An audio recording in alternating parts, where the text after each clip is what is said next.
So এই পর্যায়ে আপনাদের সবার মাথায় নিশ্চয়ই ঘুরছে যে আপু এখন কি বলবেন। কিছুক্ষণ আগেই আপনাদেরকে বলছিলাম যে আমরা কন্টেন্ট রাইটিং এর ভবিষ্যৎ নিয়ে কথা বলবো। তার মানে আপনি যে কন্টেন্ট রাইটিং শিখলেন, এই কন্টেন্ট রাইটিংটা শিখে আপনি ভবিষ্যতে কি করবেন এটা নিয়ে আমাদেরকে জানতে হবে। তো ভবিষ্যৎ নিয়ে যখন কথা বলছি তখন আমরা কিছু ব্যাপার সম্পর্কে জানি। যখন আপনি কন্টেন্ট রাইটিং শিখে যাবেন তখন আপনি কি করতে পারবেন?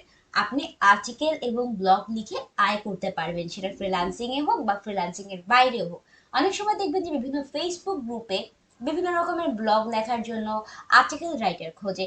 সেই সকল ক্ষেত্রেও আপনি কি করতে পারবেন? আর্টিকেল আর ব্লগ লিখতে পারবেন, যতদিন পর্যন্ত না আপনি ফ্রিল্যান্সিং মার্কেট প্লেসে কাজ পাচ্ছেন। এরপরে আমরা সাধারণত ভাবি যে ফ্রিল্যান্সিং এ শুধুমাত্র ব্লগ লিখে মানে আর্টিকেল লিখতে হবে, ব্লগ লিখতে হবে, এগুলাই করতে হবে।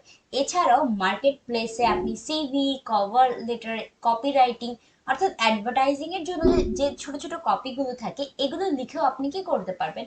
আর্ন করতে পারবেন। এরপরে আমরা যারা সাধারণত ফ্রিল্যান্সিং সেক্টরে কাজ করি তাদের জন্য আমরা ভাবি যে ফ্রিল্যান্সিং এ হয়তো আমরা আর্টিকেল লিখবো, ব্লগ লিখবো, এটাই লিমিটেড বা এটাই সীমাবদ্ধতা।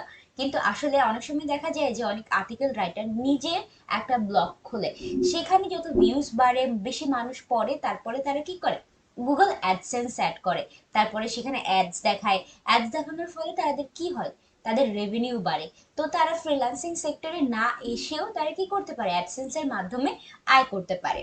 এরপরে যারা অ্যামাজন অ্যাফিলিয়েশন এর কাজ করে, অ্যাফিলিয়েট মার্কেটিং এর কাজ করে, আপনি যখন কোনো প্রোডাক্ট বা কোনো কিছু একটা পার্সেন্টেজের মাধ্যমে নিজের ওয়েবসাইট বা অন্য কারো ওয়েবসাইটে ব্লগ লিখে প্রমোট করতে যাবেন, তখন সেটাকে অ্যাফিলিয়েশন বলে। এখন এই অ্যাফিলিয়েশনের ক্ষেত্রে অনেক সময় দেখা যায় যে বৃহত্তর বাংলাদেশের অসংখ্য অসংখ্য মার্কেটার আছে যারা আমাজনে কাজ করে, আমাজন অ্যাফিলিয়েট মার্কেটিং করে। তো তারা কি করে? আমাজনের যে প্রোডাক্টগুলো আছে সেগুলোকে তাদের ওয়েবসাইটে অ্যানলিস্ট করে এবং বিভিন্ন ধরনের আর্টিকেল অ্যান্ড ব্লগ লিখে। এটার মাধ্যমে আপনি কি করতে পারবেন? আয় করতে পারবেন।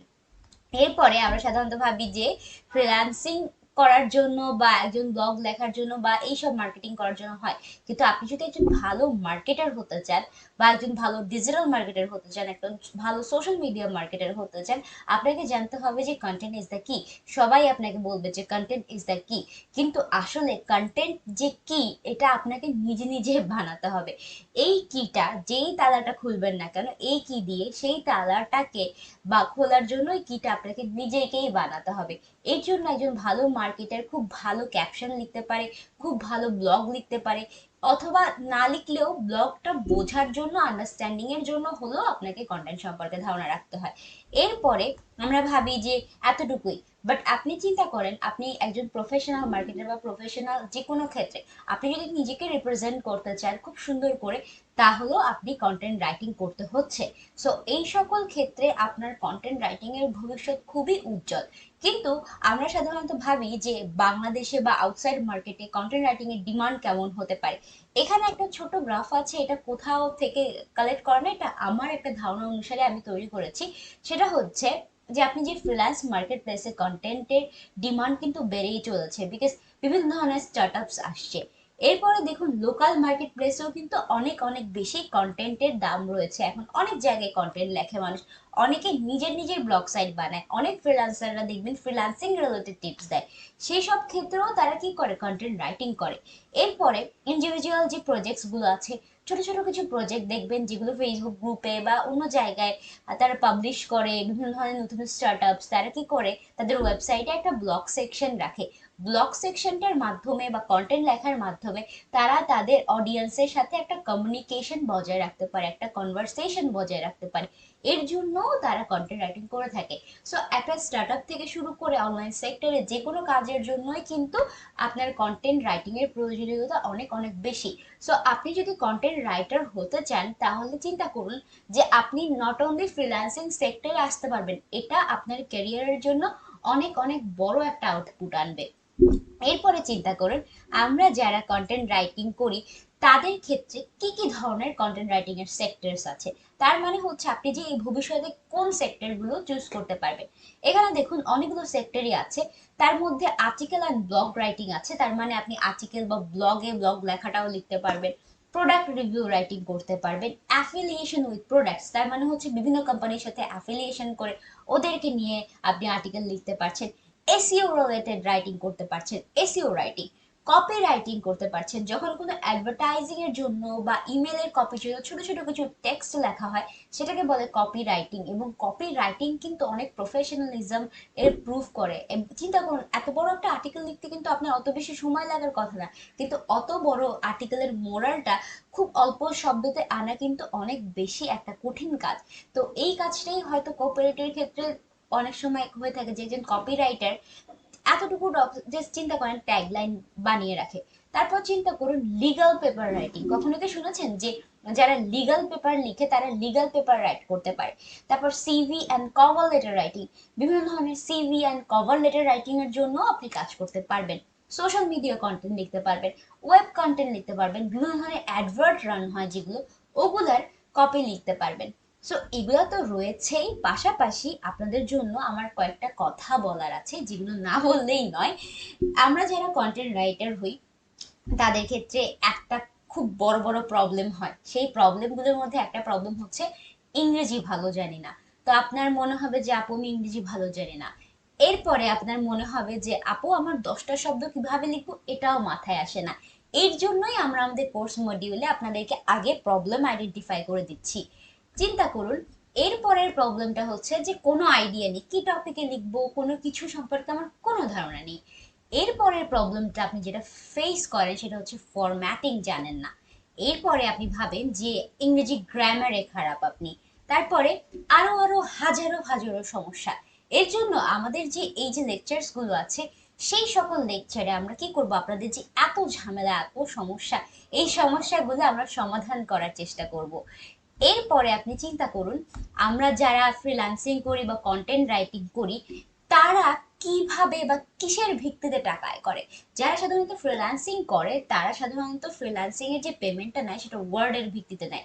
তার মানে হচ্ছে আপনি যদি 1000 শব্দ লেখেন, 1000 শব্দের জন্য আপনি হয়তো $10 নেবেন অথবা 1000 টাকা নেবেন, এরকম করে। অর্থাৎ আমরা সাধারণত বলি না যে আমরা কোনো কিছু মাপার জন্য ইঞ্চকে মাপি, তারপর ফিট, এগুলো পরিমাপক থাকে। তেমনি আপনি কত বড় আর্টিকেল লিখেছেন এটা ওয়ার্ডের উপরে ডিপেন্ড করে। এরপরে সাধারণত আমরা যারা আর্টিকেল লিখি তারা বিভিন্ন সেক্টরে কাজ করে থাকি, এবং বিভিন্ন সেক্টরের কাজের ধরন কিন্তু বিভিন্ন রকম। এর জন্য আপনি ধরুন যে কোনো একটা সেক্টরে এক্সপার্ট হলে আপনার যে সবগুলো সেক্টরে এক্সপার্ট হতে হবে এমন কিছু না। কেউ টেকনোলজিক্যাল রাইটিং অনেক ভালো করে, কেউ ইনফরমেটিভ আর্টিকেল অনেক ভালো লেখে যে কোনো একটা সেক্টরে, বা কেউ সিভি খুব ভালো লেখে, কেউ কভার লেটার খুব ভালো লেখে, কেউ ইমেল খুব ভালো লেখে। যেটা আপনার ভালো লাগে সেই সেক্টরে আপনি কাজ করতে পারবেন। এরপরের ব্যাপারটা হচ্ছে এসইও জানতে হবে। এসইওটা আপনাকে পুরোপুরি জানতে হবে না, যেটা সবার খুব ভুল ধারণা যে হ্যাঁ এসইও আমার ব্যাকলিঙ্ক থেকে শুরু করে অনেক বড় বড় ইনফরমেটিভ কিছু কথা বলে দিবে আপনাকে, এত কিছু আপনাকে জানার দরকার হবে, আস্তে অবভিয়াসলি জানার দরকার হবে। বাট প্রথম পর্যায়ে আপনাকে লিখতে জানতে হবে। পরবর্তীতে একটু একটু করে যত ভালোভাবে আপনি এসইওটা বুঝতে পারবেন, লোকাল এসইও, তাহলে আপনার র্যাঙ্কিং পসিবিলিটি বাড়ে, আর্টিকেল গুলো র্যাঙ্ক করে যাবে, বেশি মানুষের কাছে পৌঁছাবে। এটা আপনার জন্য ভালো হবে নাকি খারাপ হবে? ভালো হবে। তো এর জন্য এসইও একটু জানতে হবে। এরপরে আমরা সাধারণত বলে থাকি প্র্যাকটিস করতে হবে। একটা রাইটারের ক্ষেত্রে যেটা সব সময় হয়, চিন্তা করুন আপনি একজন রাইটার এবং রাইটিং করবেন, তার মানে আপনাকে অনেক অনেক বেশি রাইটিং এর প্র্যাকটিস করতে হবে, না হলে ফ্লোটা আসবে না, অর্থাৎ কমিউনিকেশন ফ্লোটা। এই জন্য আপনাকে অনেক অনেক অনেক প্র্যাকটিস করা লাগবে। এখন আমরা সাধারণত যেটা করি না সেটা হচ্ছে ইংরেজি বই পড়ি না। আমাদেরকে অনেক কষ্ট করে হলেও কিছু ইংরেজি বই পড়তে হবে, কারণ রিড, অ্যাবজর্ব, ডেলিভার, যেটা আমি সাধারণত মনে করি। আমরা সাধারণত ভাবি যে আমরা যখন কোনো কিছু পড়ি সেই জিনিসটা যদি আমরা মাথা খাটিয়ে পড়ি তাহলে হয়তো ওটা আমাদের ব্রেনের মধ্যে কাজ করে, কিন্তু আসলে আপনি কোনো জিনিস যখন দেখেন, আপনার ভিজুয়াল যখন কোনো জিনিস দেখে তখন ব্রেন ওই ওয়ার্ডগুলোকে ক্যাপচার করে। যখন আপনি লিখতে যাবেন দেখবেন যে আপনি যতগুলো বই পড়েছেন বা যত কিছু পড়েছেন তার মধ্যে দুই একটা শব্দ আপনার মনেই থাকবে। যখন আপনি সেন্টেন্স বানাচ্ছেন তখন ওই সেন্টেন্সগুলোর মধ্যে আপনার ওই শব্দগুলো ইউজ করতে ইচ্ছা করবে। সো এইভাবেই আসলে আমরা সাধারণত আর্টিকেল রাইটিং এর কাজ করে থাকি। এখন চিন্তা করুন, আপনারা যারা আর্টিকেল রাইটার হতে চান বা আর্টিকেল রাইটিং এ কাজ করবেন, তারা যখন আর্টিকেল রাইটিং এর ফিউচার সম্পর্কে ভাবছেন তাদেরকে এই সকল কিছু ভাবতে হবে। কারণ আপনাকে ইংরেজিতে কোনো কিছুতে যদি আপনি ল্যাক করে যান, বা ইংরেজিতে ভালো না, এটাতে ভালো না, ওটাতে ভালো না, তাহলে কিন্তু আপনার অনেক কিছু মিস হয়ে যাবে। তো আস্তে আস্তে সবকিছুই হবে, কিন্তু তার আগে আমরা আপনাকে শিখাবো যে কিভাবে আপনি একদম জিরো আইডিয়া থেকে কন্টেন্ট লেখা শুরু করতে পারবেন। কারণ আমরা জানি আমাদের কোর্সটা অসংখ্য মানুষ কিনবে, এবং অসংখ্য মানুষ থাকবে যারা ইংরেজিতে ভালো না, আমার মতো। তাদের জন্যই আমরা আসলে আমাদের কোর্সটা বানিয়েছি, এবং তারা যাতে কন্টেন্ট রাইটিং এ হাতে খড়ি দিতে পারে এর জন্য।